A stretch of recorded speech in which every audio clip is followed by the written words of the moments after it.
1888.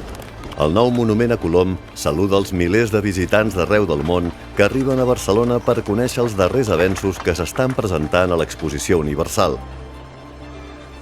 Entre aquestes novetats, un nou model de molí de vent mai vist abans crida l'atenció d'un jurat internacional que premia amb una medalla de plata el seu creador.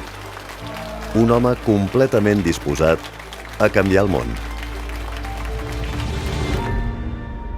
Com ho sabem, això? Vides, memòria, comunitat. Milers i milers de documents són els fils d'una xarxa de fets, testimonis i valors que formen el patrimoni col·lectiu del nostre passat i ens fan entendre el present. Benvinguts a l'Arxiu Nacional de Catalunya.